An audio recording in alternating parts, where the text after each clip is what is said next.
Good morning, and welcome to Future Day at Science and Technology 2025. Science and technology.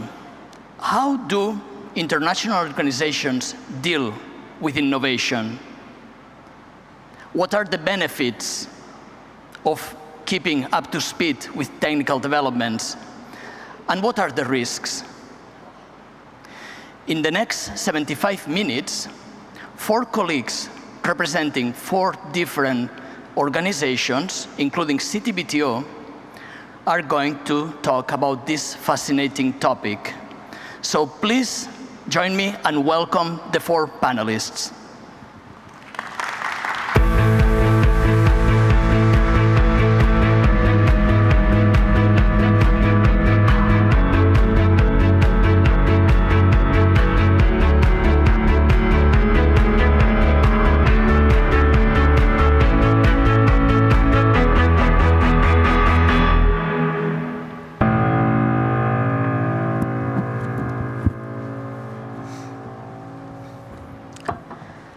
Good morning, everyone. Welcome to the S&T 25 panel, titled as Adopt or Become Obsolete: Emerging Technologies as a Means to Achieve International Organizations' Mandates and Goals. My name is Monica Primožić, and I'm a training officer in the OSI division of the CTBTO. It's my privilege to moderate this conversation at such an important moment. Let me begin with a striking statistic. According to the World Economic Forum, in 2023 alone, more than half of the global organizations reported that the pace of technological change was outstripping their ability to adapt. Now, imagine how that change looks for international organizations, many of which were founded in a pre-digital era, with mandates and structures shaped decades ago. Today's panel asks a very hard, but obviously necessary question, and that is, how are international organizations adapting and retooling to remain relevant in a rapidly evolving digital world? And what lessons can we draw from those leading the way? We are fortunate to be joined by an exceptional panel of experts who bring their first-hand experience from the front lines and within the international system. So seated next to me is Mr. Leo Buserio, who served as a head of Situation Center at the Organization of the Prohibition of Chemical Weapons, shortly OPCW, until January 2024. Next, we have Mrs. Clarisa Rios Rojas, Political Affairs Officer at the UN Office of Disarmament Affairs, or UN ODA. Next to Clarisa, we have Mr. Dimitri Finker, Technology Foresight Specialist at the Department of Safeguards in International Atomic Energy Agency, or IAEA. And last but not the least, we have Mrs. Ayako Kagawa, Chief of GIS at the United Nations Interim Force in Lebanon, or UNIFIL shortly. Each one of them brings a very distinctive perspective, but all, including me here, are united by a common purpose. And that's ensuring that international organizations not only keep us with change, but help shape it. But before we dive into questions that we have prepared for you, I would like to give each one of the panelists a chance to briefly introduce themselves in their own words. And to start off, I will ask each one of you, one by one, what makes you as an excellent candidate to participate on this panel today? So I think audience here and online would like to hear more about your background, your current role or past roles, and what perspective you bring to today's conversation. So Clarisa, can we start with you? Thank you so much, Monica. Colleagues, good morning. It's a pleasure to be together with you and our fellow panelists. I am a molecular biologist who later transitioned into science diplomacy and government science advice. And before joining the Office for Disarmament Affairs, I was working on existential risk, which is the event that will make humanity to collapse to a point of no return. And within the different types of reasons that could come up from that was biorisk, and that's how I ended up working at the Office of Disarmament Affairs and focusing on the Biological Weapon Convention, where I support 189 state parties to think about how the convention is ready or not ready for this new technological era, especially after what we saw on Wednesday. And we have to remember that we do two things. It's not only the prevention of the creation and usage of bioweapons, but it's also making sure that we are using biology and biotechnology for peaceful purposes. So my work is at the interface of science, technology, and diplomacy. And maybe you can take a look at the image that I have there that talks a little bit about the convergence of AI, bio, and quantum. And these technologies actually come from the Secretary General report on S&T that is relevant for disarmament. So as you can see from that vantage point, it's my role to secure that the state parties are up to date with all these technologies and are securing that our convention is at the forefront and we are not outpaced by technology. So from that vantage point of dual-use technology and anticipating scientific change is that I feel that maybe I have something to contribute to you, and I look forward to the conversation with my colleagues. Thank you. Thank you very much, Clarissa. What about you, Leo? Thank you, Monica, and good morning, everyone. So as Monica mentioned, I was the head of the OPCW Situation Center from March 2017 until January 2024. So I can speak in that capacity. I'm not a current member of the organization, so I don't speak for the OPCW.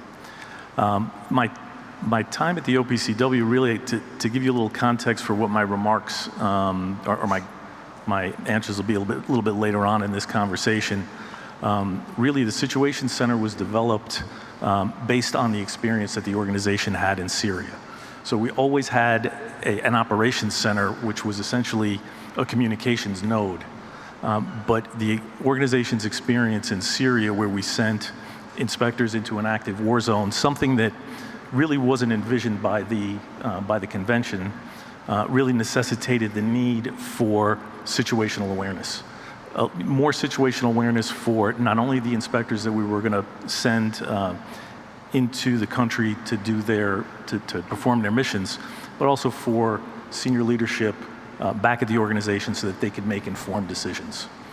So in that capacity, you see that once we kind of made the operations center more robust, increased the ability to do analysis of open source information, which over the last, well, really since 2010, 2011, you saw this increase in social media. You see this increase in just the depth, breadth, the amount of information that you have on open sources. So how can you take that information and use it in a way that benefits the organization? So I think from that perspective, I think that answers your question as to why I'm here. Thank you very much, Leo. And I think we're all looking forward to hear more about your topics later on. So, Dimitri, what about you? Yeah, good morning, Monica. Good morning, everybody. Yeah, I've been working as an engineer, but mostly innovator for most of my life in large organizations like the IAEA, private companies, and I eventually created my own startup. But I'm here today as technology foresight specialist for the IAEA. What does it mean? Technology foresight is a small, agile program that the agency has created in order to allow us to scan outside, outreach, discover new technologies, new ideas, and on the other side, look inside the organization to understand the needs to discover the needs of our inspectors. And my role here is actually to match both together. So why I'm here today, I think, is because we have had a decade of experience turning innovative, disruptive technologies into real instruments that actually have an impact on how we conduct, how we implement safeguards. And I'd like to bring my perspective very practically, giving you examples how we've done that. Looking forward to hear more about that. And last but not the least, Ayako. Thank you for joining from Lebanon. Good morning, colleagues, and thank you very much to CTBTO for this invitation to join this panel. So, I would never dare to say that I will be an excellent candidate, but maybe hopefully an interesting candidate. I'm a chartered geographer and a cartographer, having served in the United Nations Secretariat for more than 2 decades. Currently, as Chief GIS, I actually provide a map-centric situational awareness tool to our blue helmets, the UN peacekeepers. As a geospatial focal point in my previous role in the United Nations Geospatial Information Section, I was actually the main officer who will release the official maps for the United Nations. Additionally, as a geospatial focal point, I provided the geospatial requirements for the United Nations Security Council in their close consultation meetings, and also providing services to the United Nations Operations Crisis Center, UNOCC. In my role as Secretariat staff, I've also provided support in establishing the intergovernmental body of United Nations Global Geospatial Information Management, UNGGIM. And in that role, I have had the honor to facilitate member states to actually adopt the first Geospatial General Assembly resolution on Global Geodetic Reference Frame for Sustainable Development, UNGGRF. So I hope that I can bring in the different geospatial perspectives that the organization has brought in order to serve for peace and security. Thank you very much, Ayako, for this introduction. So to kickstart our panel discussion, we have the first question. So my question is, how are emerging technologies, both positively and negatively, how does the agency that you represent here, so how does emerging technology transforming both positively and negatively the mandate and the operations you work with? So if you can share any examples where these technologies are making a real impact in the work you do. Perhaps we can start with Leo. So the Situation Center, I like to think of it as the eyes and ears of the organization. And so what did we look for? We looked for allegations of alleged use of chemical weapons, and then any other items of interest that senior management wanted us to focus on. Mm-hmm. So how do you do that? So what did we do to create that? You needed a system to, 1, to monitor, 2, to alert you as to, okay, something is going on. So we were able to bring in disparate feeds of information, be it Twitter at the time, X now, and put it on a ArcGIS backbone so that we're able to visualize it and you could see it in real time. What we found was that in the Syria experience, really the best, maybe not the first initial indications you would get of an allegation of alleged use was a tweet. And so that's what you would see. So you would see a tweet, then it would be followed up by maybe some other tweets that would be reposted, forwarded, and then it would hit kind of regional press, local press, regional press, and then international press. So that was where the focus was okay, what are those tweets? Okay, now that you have all of this information, you're doing the research, you're pulling it all in, you're trying to do it as quickly as possible. Where is it coming from?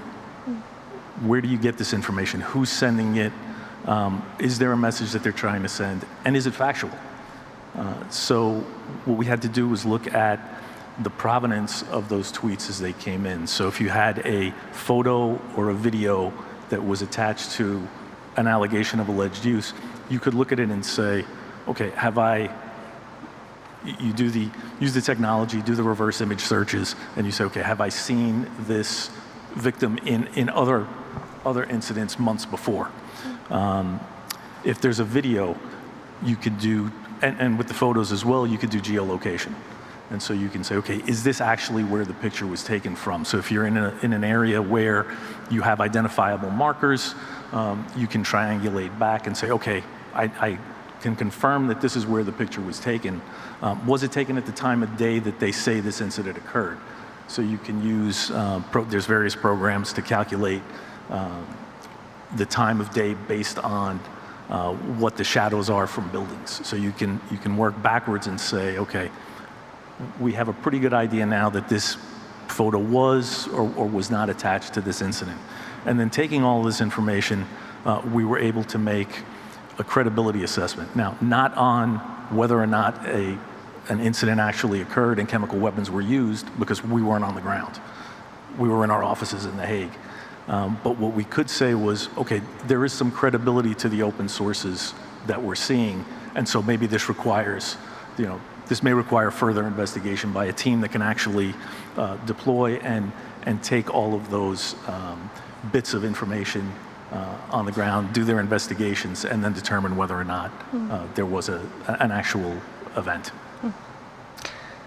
So you mentioned open sources, very interesting point. So from tweeting to open sources, Dimitri, what about in IAEA? How are you approaching emerging technologies, and how are they transforming both positively and perhaps negatively the way how you approach the mandate and operations?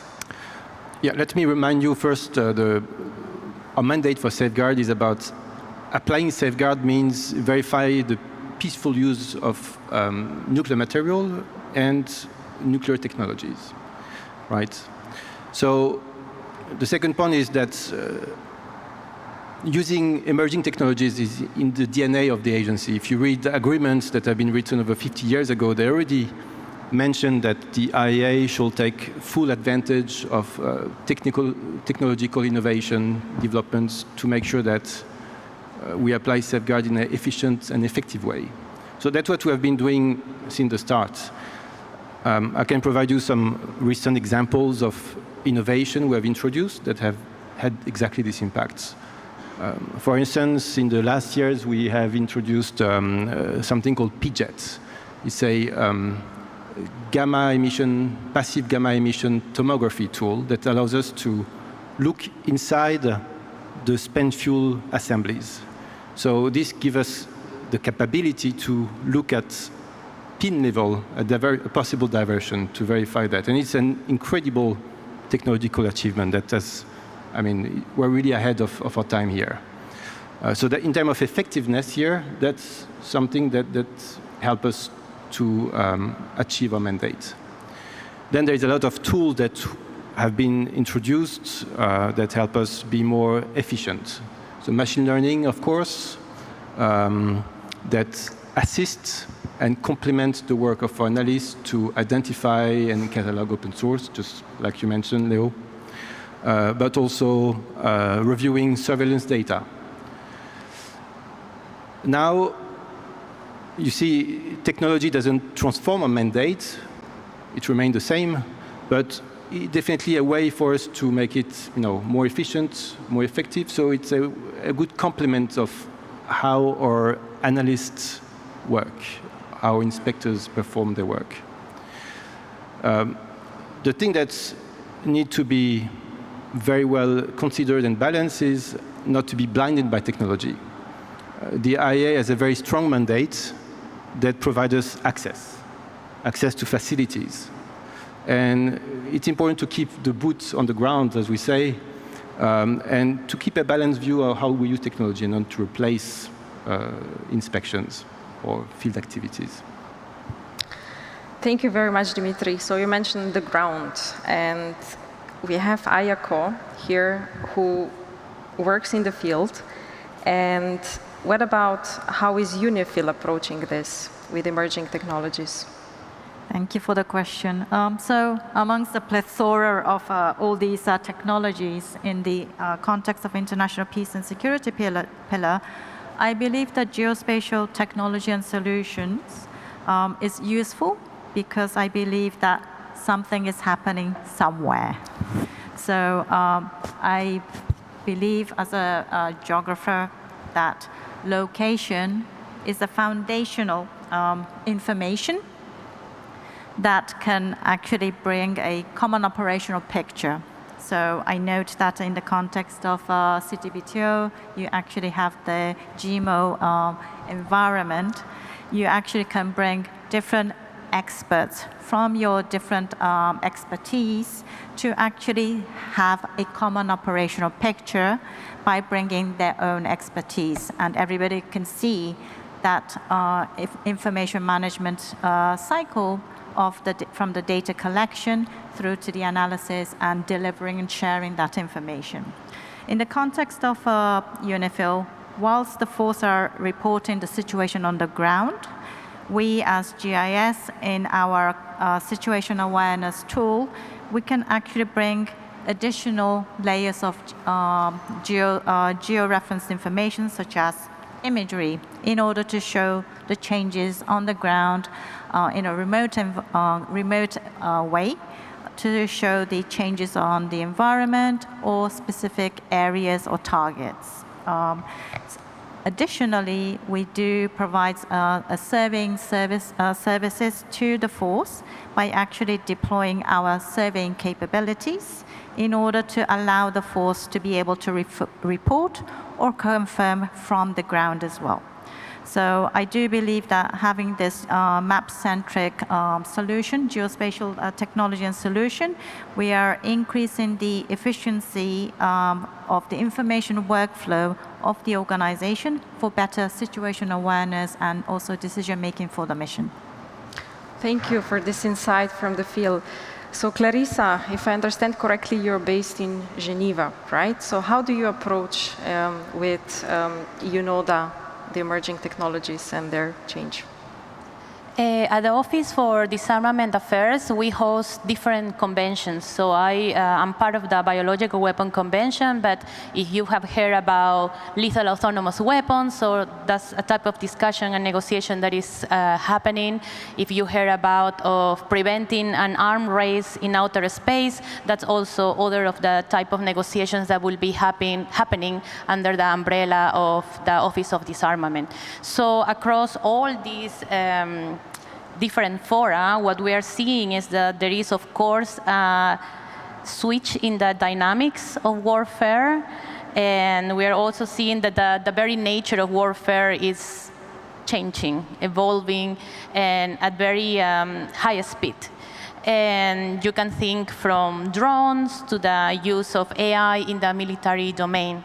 So for us at ODA, at the Office for Disarmament, it requires that we not focus only in one technology, and we start looking at what is being discussed in different fora, what are the technologies that are being used at different negotiations, discussions, and how they converge, because it seems that we are entering also the era where there is something in between those conventions.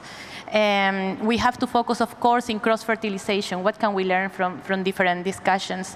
And by linking these different domains, the AI in bio, or autonomy of AI, or the development of cyber norms, is that we can ensure that the office remains relevant and up to date. But this also call for anticipatory governance. So we are also following up on what is being produced in horizon scanning, foresight, because this is something that we need to be prepared, and we need to, of course, as I said, anticipate. Not only that, maybe you saw that a month ago we had the launching of the UN Global Risk Report.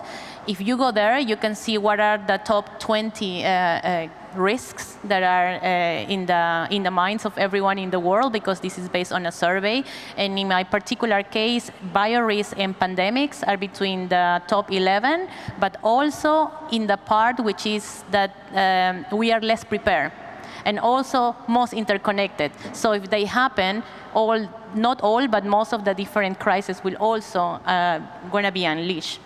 So ODI's role, I think, for us is not just to be ready to change our operations because of emerging technologies, but we also have to be ready to be able to advise state parties on how to modernize their frameworks, their conventions, how to strengthen others, and also, if it's the case, to create new ones. And only then I think that we can keep pace with this new technological era that we are all being witnesses. Thank you, Clarissa. So you mentioned risks, which I think are a big topic here. And when we're talking about the emerging technologies, so my next question would be, what are actually the risks of not integrating emerging technologies into international organizations, strategies, and mandates? So what would that look like? And Clarissa, you can continue. Well, if we fail to integrate emerging technologies or our conventions, I mean, the ones that I mentioned, more than we have there, are going to be failing or are going to be falling through the cracks, because now there is, with technology, you have also lowered the level that different actors and stakeholders can have access to them. And also, there is rapid military innovation. And those are the realities that we are living now.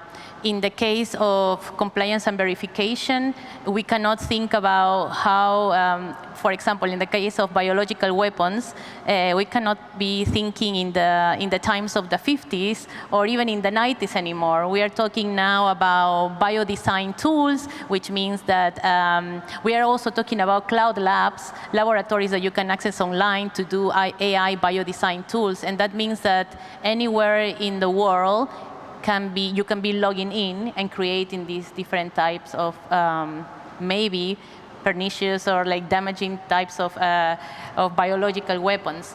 And this is very concerning, of course, and we have it into account when we are thinking about compliance and verification, because I'm sure there are many biologists also here in the room, and when you are thinking about how do you go and check that bioweapons are not being discussed. Are you going to open the fridge and check at the bacteria? Are you going to go into the computers and check at the sequence, the DNA sequence that they are doing? We are also in a world where we are talking about intangible goods. It could be a software, it could be a database. So we are in that era now, and we need to think how compliance and verification will look, not just for biological weapons, but for all the conventions that we are having now. So I think that's the call for anticipatory governance, and I think I pass it to my colleagues if they have any other thoughts. Thank you very much, Clarissa. So, Dimitri, any specific risks, or do you see any specific position, like what are the risks of not integrating emerging technologies? Well, let me remind you the context. In the last decade, the amount of nuclear material under safeguard increased by 24%. The number of facilities under safeguards by 10%, right? Now, in this context, we have our resource constrained by a zero real growth budget. So that's the equation that we have to resolve. And technology is one possible ingredient, to solve that. Adding a very important thing is that the IA has not only the rights, but also the obligation to apply safeguards. So we have no choice. We have to improve, we have to change the way continuously how we apply safeguards. So technology helps us keep pace with this. And I can give you I promise you some concrete examples. So one activity that is very resource consuming for the agency in the field is verification of spent fuel in the ponds. Each light water reactor inspector will visit. We have to verify the quantity count the spent fuel that are stored in the pond. Can be several thousand of items. So think about it. An inspector standing on the bridge for several hours, several days, sometimes several weeks, counting, measuring each fuel one by one. And that's where we had been since the start. We have introduced in the last years a new instrument called the XCVD, Next Generation Serum Curve Viewing Device, that is helping the inspector to do the same work 10 times faster. So instead of spending 80 man-day, 4 weeks, 2 teams of 2 inspectors working for several continuously, we're able to do the same job in just less than a week. So that has a real impact. Absolutely. So Leo, what about you? Any concrete examples how, or less concrete, how could actually, so the risks of not integrating the technology into operations? Sure. First, I would agree with what Clarissa and Dimitri said. If you don't incorporate new technologies, you're going to fall behind. You're going to fall behind in terms of your own organizational capacity. You're also going to fall behind in terms of, if you have a mandate to inspect, and there's a new technology out there that you can't recognize, or you don't really have a good feel for how it's being used, can you really do an inspection? I think during my time at OPCW, I think an emerging technology that I saw that was brought in that worked, that had the possibility to work fairly well, was doing a remote inspection. And so there's a capacity there to be able to do a remote inspection where if the security situation doesn't allow for it, you can have a local team that's trained, and you have this panoply of communications options that you can use. You can live stream the inspection, you can record it, and you can have a team at the headquarters that's directing how the inspection's done. Now, is it ideal? No, but maybe in the case where you don't have the situation that allows for a team to safely deploy, it could be used. Thank you very much. So, to move to the next question, how do we ensure that the adoption of the new technologies, some of them already mentioned, aligns with the core international organization's values? So I guess each organization has slightly different values. And I would start this time with Ayako. So I think in any adoption of new technology in any organization, regardless of whether it's an international or a national context, leadership is critical. I believe that there needs to be a leader who can actually create a space in order to consult and build a consensus on shared principles, so that at the creation of let's say, a consensus building at the legislative environment allows the executive level environment to be able to leverage that framework. Unless we actually have that assurance, that safe space, I don't think it's easy for our colleagues at the operational executive level to really carry out their mission and the mandates. So when I reflect back in when I was working in establishing the UN GGIM's Global Geospatial Community, one of the first things that they were very interested in building was actually shared guiding principles for geospatial information management.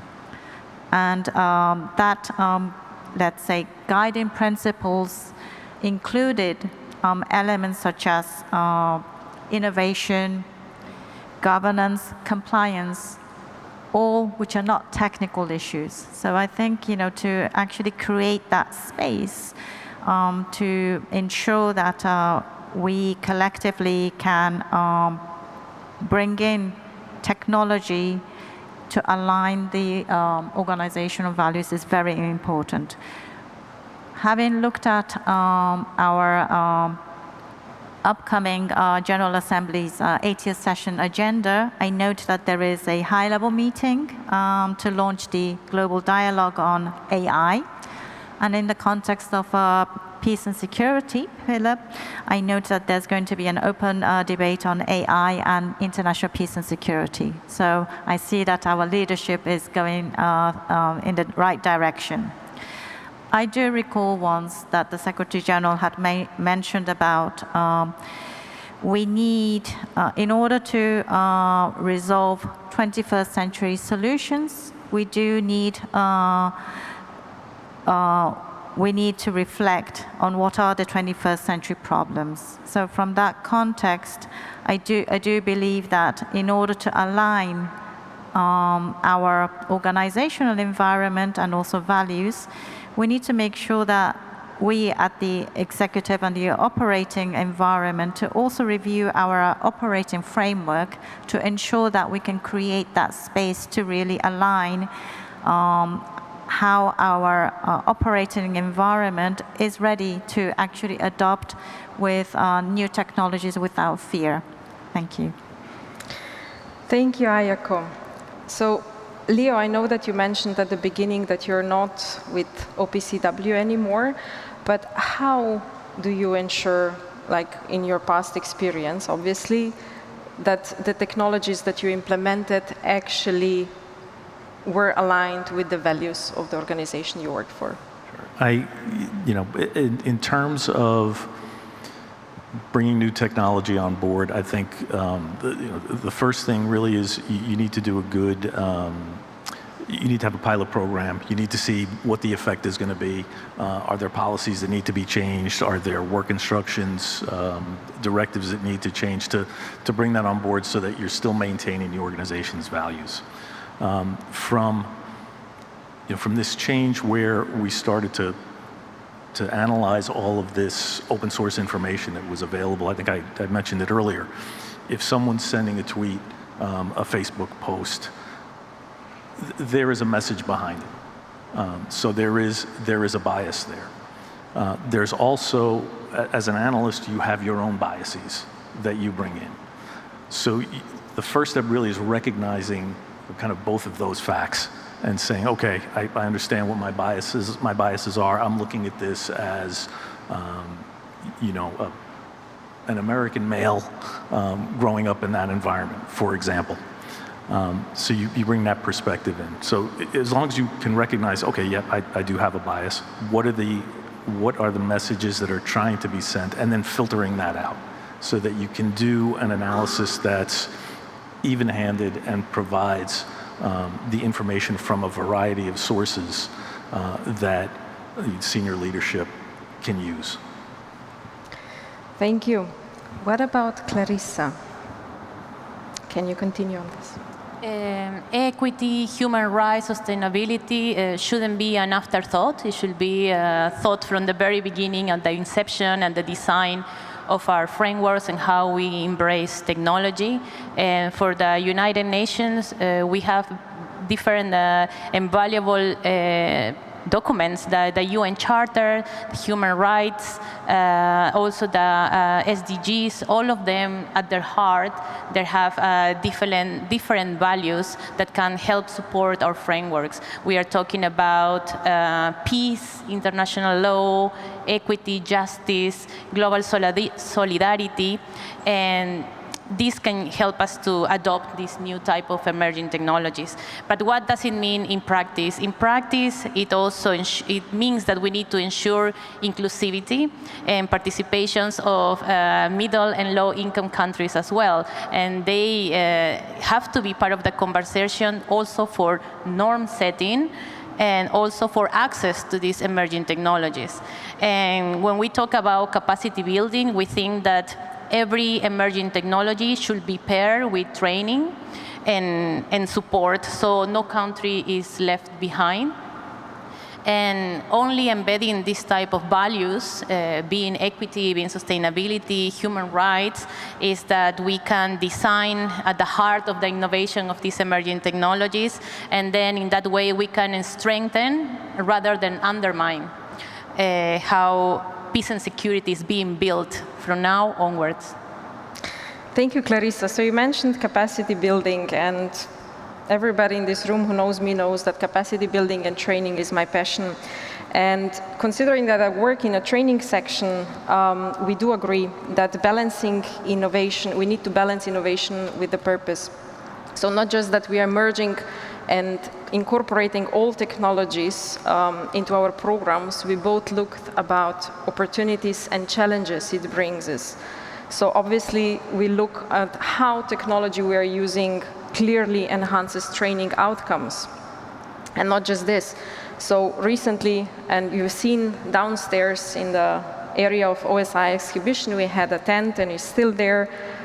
You can try VR tours, for example. We're using VR headsets to enhance the, to strengthen basically how our inspectors, rostered surrogate inspectors, are visualizing, for example, base of operations. So I don't know if you had this opportunity to check them downstairs, but these are, for example, just one topics on how emerging technologies are also being integrated into the training. Thank you for following up on that, Clarissa.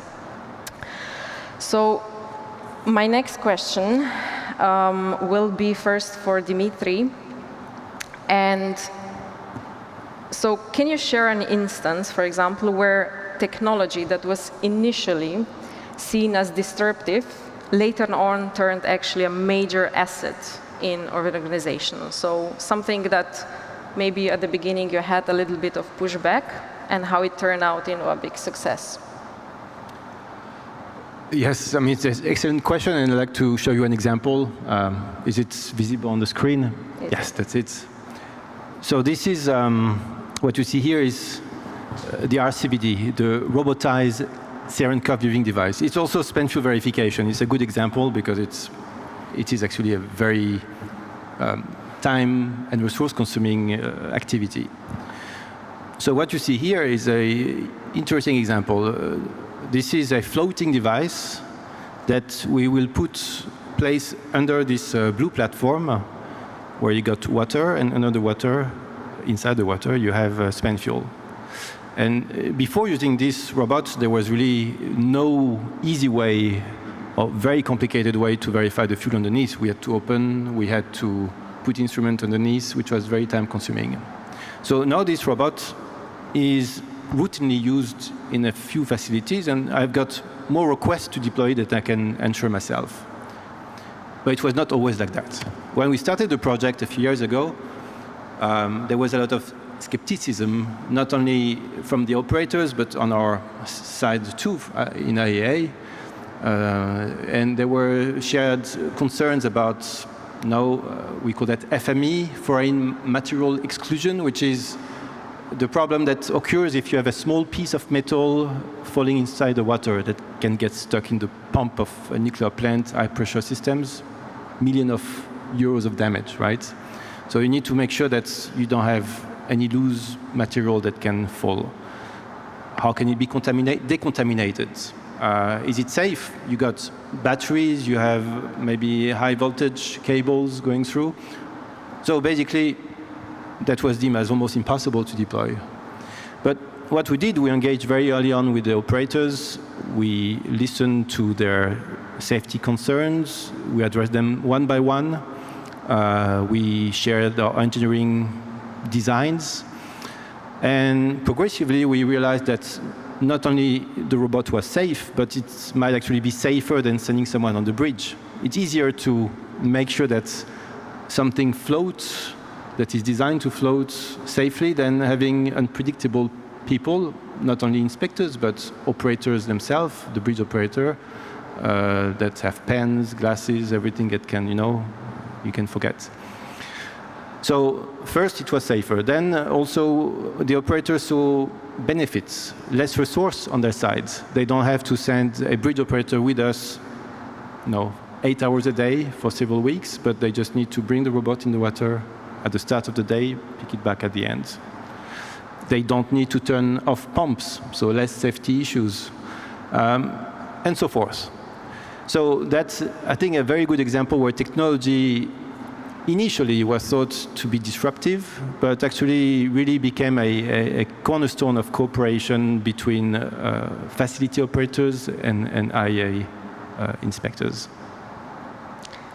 Thank you, Dimitri. What about Clarissa? Can you share some examples of emerging technologies that were initially disruptive and then perhaps turned into something as a big success?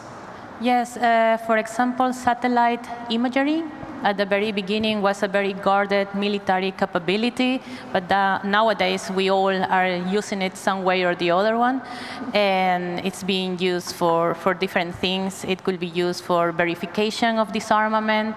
It could be used for scientists that are tracking consequences of climate change. It's a public good, even for early warning signals.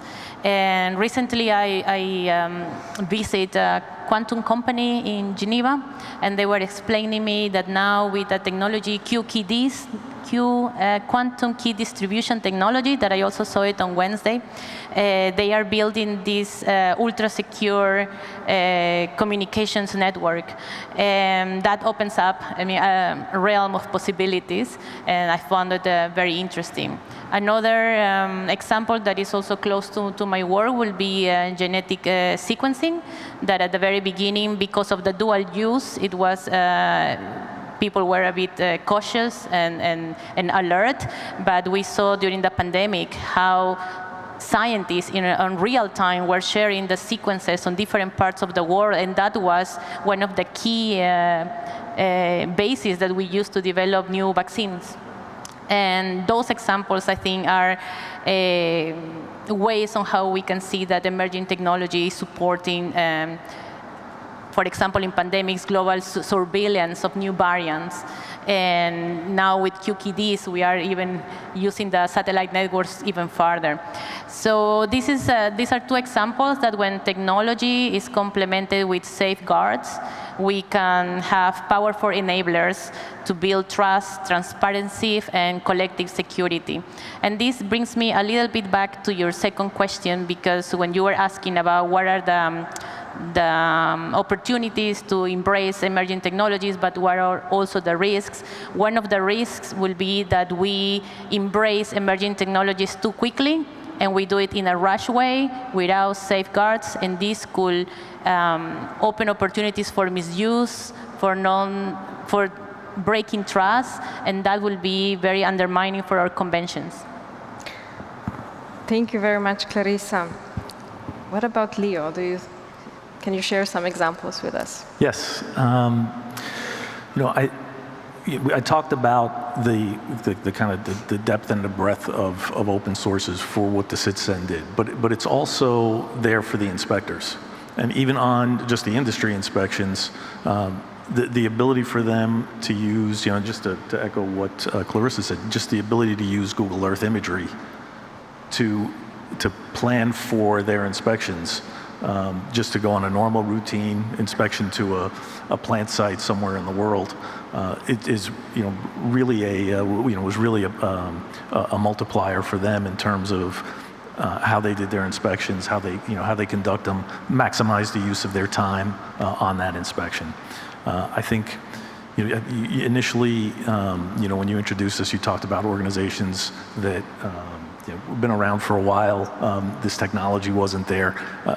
There were fax machines in the Situation Center when I got there, and I don't know if they're still there or not, but they were there and they were being used. So you see kind of the transition that we went through from fax machines all the way to satellite communications, and just the range in between, and the ability to deploy a team somewhere in a not so secure environment where you have redundant communications capabilities, that you're able to maintain contact with the team in almost real time, to make sure that their mission is going as planned. And then I think the other example I would give you is COVID-19 and everybody went to remote work. Well, for OPCW, the remote work, the switch to remote work and the use of Microsoft Teams and all of those tools to kind of bring us together remotely, it came from the kernel of that was really the remote worker program that we started in our branch for the inspectors. So it started out with just, we were going to furnish 100 inspectors with laptops. They would have Wi-Fi in the building, and then from there, it was already on the books. It was kind of being built, and then it expanded out to the whole organization because it needed to. So you can see how that technology is can be brought in quickly and used effectively when it's needed. Thank you for bringing this interesting example up. So I heard satellite imagery 2 times, both from Clarissa and here, and this brings me to the GIS chief on the panel. Can you talk more about that, perhaps? Like, what are technologies that perhaps in your role were first disruptive, but then turned into something as a major asset? I think earlier ODA had mentioned about how technology should be a public good. And I think as the technology has evolved, as OPCW had mentioned, currently there is also possibilities of embracing open source based imagery that can actually allow citizen science that allows, certain situations on the ground, eye on the earth by everybody. And I think that democratization of information, of technology is actually giving us more awareness and importance of really, how shall I say, emphasizing the importance of credible methodologies in trying to build our analytical capabilities and methodologies to ensure that what the different organizations are applying in trying to carry out their mission mandate and operations, that there is a trust, because there is a lot more increased awareness by the global citizen to be more engaged, following on the different conversation that normally were only in the arena of selected privileged expert groups. And I think this democratization of technology and science is really an opportunity for us to also buckle up and ensure that what we are providing is trustful and credible for the international community. Thank you very much for this. So today is a future day, right? And considering that we're talking about emerging technologies, and we talked about what are the benefits and drawbacks and what we need to be careful about. My next question is more on the social side, I would say. So what, for example, structural and cultural shifts would be needed in the international organizations to truly enhance the innovation coming up? And we are not talking here only about the GIS and satellite images, but really the technologies emerging these days. And Ayako. So our colleague from OPCW mentioned about COVID.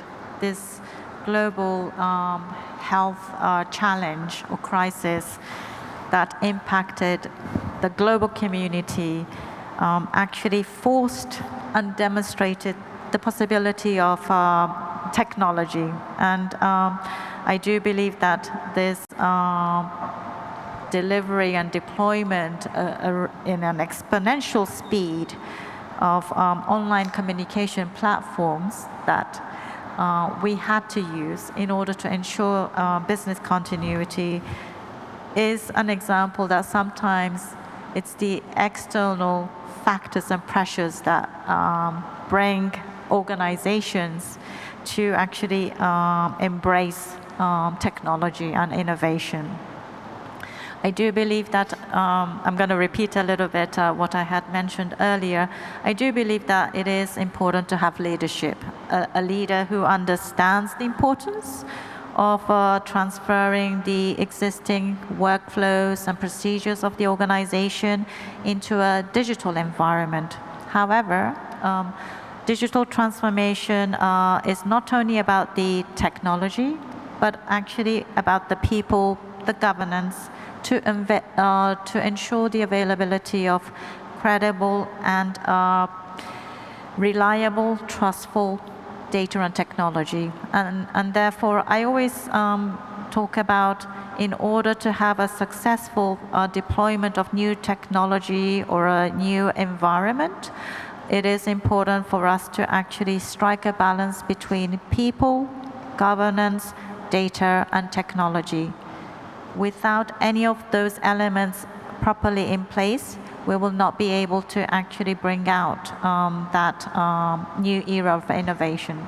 But yet, innovation is actually all about visions of people, and therefore it is important for us to create a space and environment for people to come together. An organization such as the United Nations has the power to convoke. And I think during this conference, there was so much interesting awareness and reference to the importance of Diversity, Equity, and Inclusion Day. And this is a really wonderful reflection that we collectively are trying to have that collective commitment for Sustainable Development Goals. Our ultimate goal is to leave no one behind. Thank you, Ayako. So in the order of seating, Dimitri, very briefly, any points on this question? So the structural and cultural shifts that are needed within international organizations to truly embrace the technology and innovations.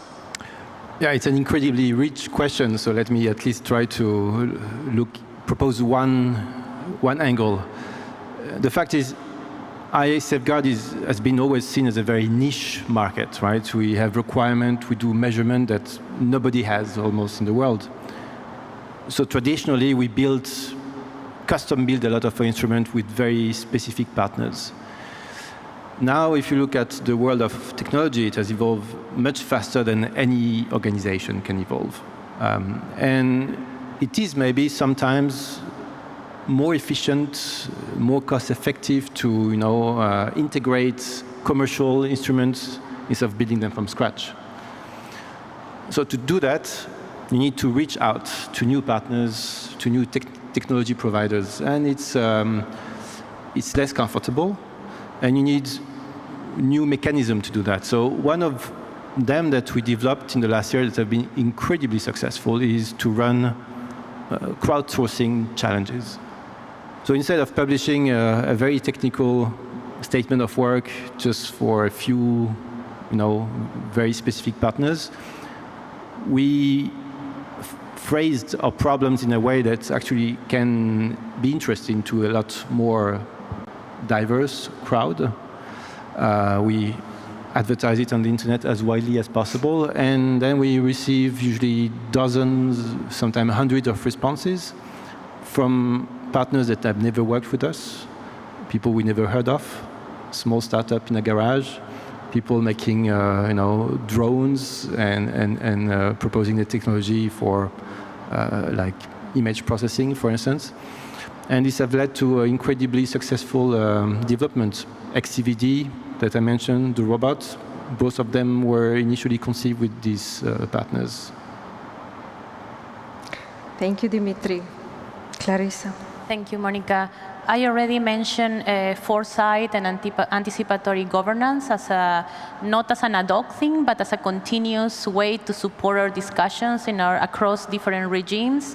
The second thing will be because technology is becoming such a core part of our conventions. I think the technical side is very important. So building more bridges between science and policymakers is crucial. it's a must. We have done some little efforts at the Biological Convention, partnering with the International Science Council, and they created an expert group, and they engage with the diplomats, some diplomats.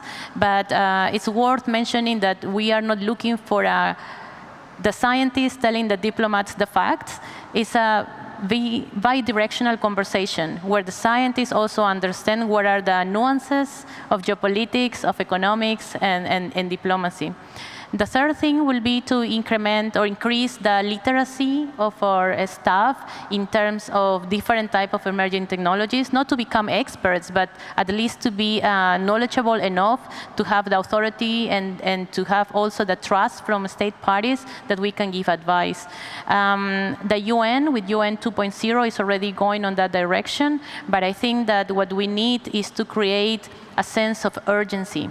So not just tool sets, but also changing mindsets.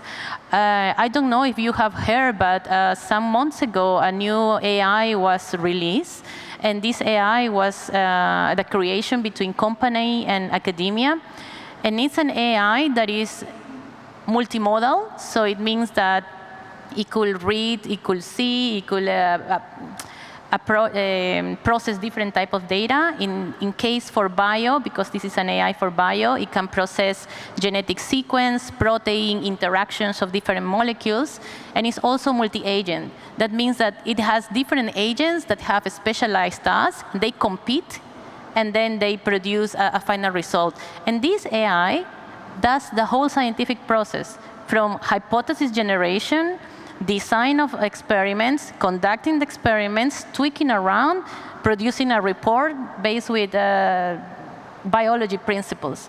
So this is already there. It's already existing.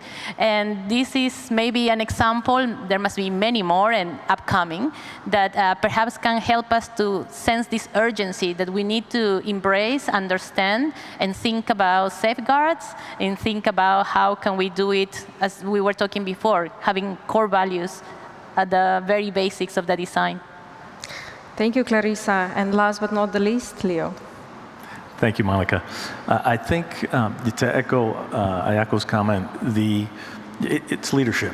It's creating that culture of of being willing to look at new technology and bringing it in, trying out a pilot program, studying it, trying a pilot program, seeing how it works, and then bringing it on board. And then I would add that you need to break down stovepipes as well. Because if you're looking at a technology from an organizational standpoint, if it's one division or one unit that's looking at that technology, they may not be the only ones in the organization that have that need. There could be a different need that they hadn't envisioned that another branch or division has that can use that technology. So I think it would be bringing it all together. OPCW has the Scientific Advisory Board, where they meet several times a year, and it's an opportunity for new technology to be looked at. It's another means to get in. So I think from that perspective, it helps to break down the stovepipes, that idea. Very interesting. I'm very cognizant of time. We have 11 minutes left, but I have one question for each of the panelists left here. So I will start with Dimitri. So very briefly, we all know that, and you mentioned that before, that the number of nuclear materials and facilities under safeguards, it keeps growing. So what verification technologies have been adopted over the past 5 years, and where do you see these innovations heading next, considering that we have a future date? Yeah, making prediction for the future is a difficult business, right? But let me take a bet. So we mentioned machine learning, indeed, that we're already using to support reviews of surveillance data or cataloging, identifying open source. I think algorithmic is going to be a major source of improvement for instance, instrumentation. To produce better results maybe from existing instruments. Think about, I don't know, digital camera where you have an update of the software that can produce sharper image, better color, and I think that's one of the things we should witness in the coming years. We mentioned robotics and automation. We're trying to make our robots more autonomous, so it can be used with just non-experts, less supervision. We're also trying to explore new areas where robotics can be used, and if you got people in the room would like to help us funding that, we have a project actually for ground robotics coming, where we are going to integrate instruments and develop a demonstration how it can help inspectors for some activities. So that are the two things. Then about instruments and detectors themselves, we have been using, and I would see probably more and more what we could call lab on a chip or lab in the field, instruments that can produce more operable results directly in the field without the need to ship samples and have the labs looking at them or in combination with them, but it will save a lot of resource to get only the right things sent to the lab and not be blind until it's analyzed. So lab on a chip is definitely something very interesting. And finally, maybe more versatile instruments. We used to have one instrument to make one type of measurement. We have introduced, for instance, some high-resolution CZT that is able to replace multiple gamma spectrometers. So that means actually less technology to bring in the field, which is what we want to do. That's my bet. If you ask me in 5 years, they'll be probably completely different again. Let's see. Thank you very much. Leo, very briefly. We did not touch upon AI, but how could potentially AI change the work of OPCW in the future? And Situation Center where you work. I'll focus on the Situation Center. I don't know what they're using now since I've left in terms of AI, but I think if I was still there, I would look at using AI to assist in that in the research and in bringing together all those open sources, because I think initially I said you want to do it as quickly as you can, and I think that's a help to bring it in. And obviously you have to do the work to verify it, but I think you can get the information in quicker. The second thing I would look at is geolocation, because geolocation is one of those things it's time consuming and it's hard. It's almost needle in a haystack work, and I think that AI can help with that. And I know Bellingcat, I believe, had an article. They ran some tests on some different models not that long ago. I think it was in the last month or so. And while it's not a silver bullet, it provides some assistance, and it makes the process a little bit quicker. And if anybody wanted to see what I'm talking about with geolocation, if you look at one of the fact-finding mission reports that are available online, I think it was the Al Hamdaniya incident of alleged use in October of 2016. There's an annex that kind of talks you through the process for how that's done. So I think those are the two big ones that I would use it for. Thank you, Leo. Ayako, so how can technologies such as remote sensing you were mentioning before, or geospatial mapping, or real-time data systems support UNIFIL's ability to fulfill its mandate? So UNIFIL is a traditional peacekeeping mission, and the technologies deployed has been primarily for the force in order to carry out their operation. So as GIS, we provide a map-centric GIS-based command and control platform known as a Situation Awareness Tool, SAT, to share data or information for our UNIFIL communities. For example, we have our force who are collecting information on the incidents and patrol activities reported from the battalion to the sector level to the headquarters. We also have our community outreach communities such as civil affairs, CivMil communities, where they actually are trying to collate information of their engagement in the mission area of operation. And in this context, it's important for them to actually keep a record of the profile of the villages, the stakeholders who they're engaged in. And then last but not the least, it is important for our mission to actually have a good control and oversight of the logistics, the assets that we have. So we have been predominantly trying to assist our three main communities of the force, the operations, the outreach engagement community, and also the logistical communities.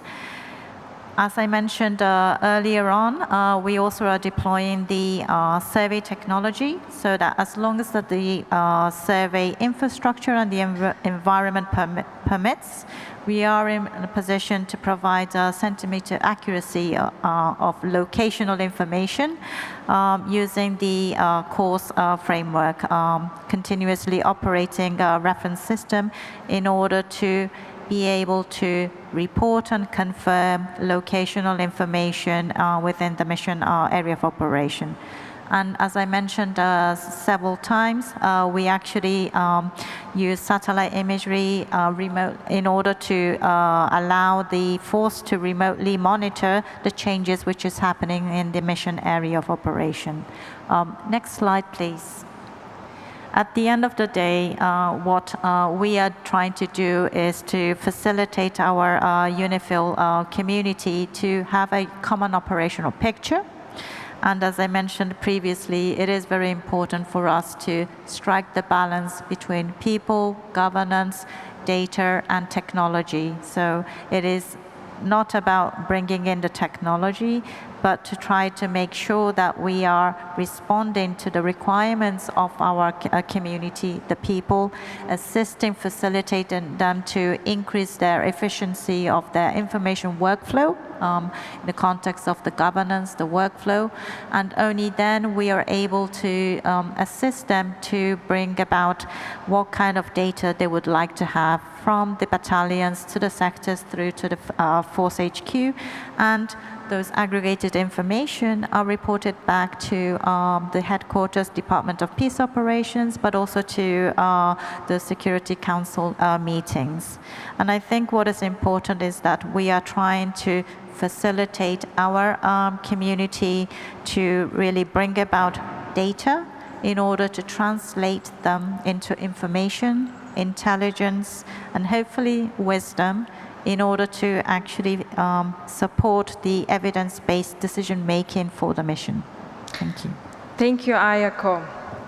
Clarissa, last but not the least, very briefly, we have 2 minutes left. So in era where digital technologies such as autonomics, weapons, cyber capabilities, and unique dual-use dynamics in biology that you mentioned before are rapidly advancing, how is UNODA working to update or develop arms control and disarmament frameworks that remain relevant and, of course, enforceable? Thank you. Well, in our office, we are always factoring new risks and support the governments, state parties to think about that.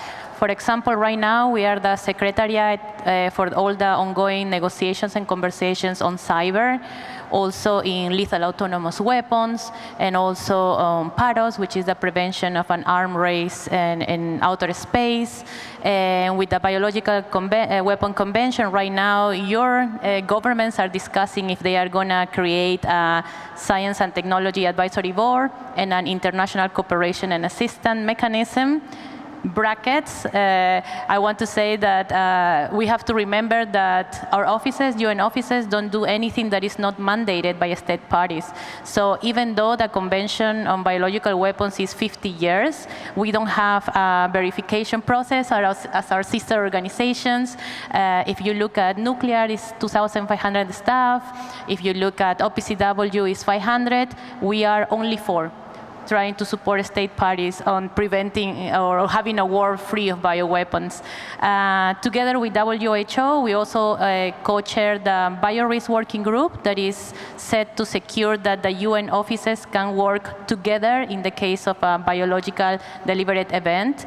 And perhaps at our core, we're also very harnessing the power of digital. And the office in Vienna, Disarmament, is doing an excellent job in digitalizing everything that we produce, creating models for educate not only diplomats, but scientists, and everyone that is interested in it.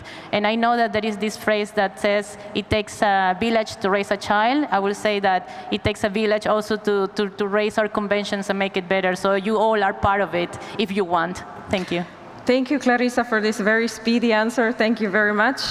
Thank you to all the panelists for such an insightful perspective on how emerging technologies are shaping international organizations' mandates and operations.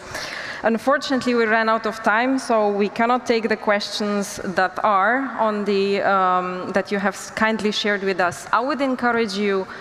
They will be here the whole afternoon, so approach them, ask these questions directly, and I'm sure they will be happy to answer them. So one thing that I'm taking from this panel is that what is clear is that adaptation of emerging technologies is not an optional, but is actually essential. And I hope that this closes this panel discussion in a very nice way, and I know that lunch is already waiting for all of us outside. So thank you very much, and pleasure to moderate you. Thank you very much.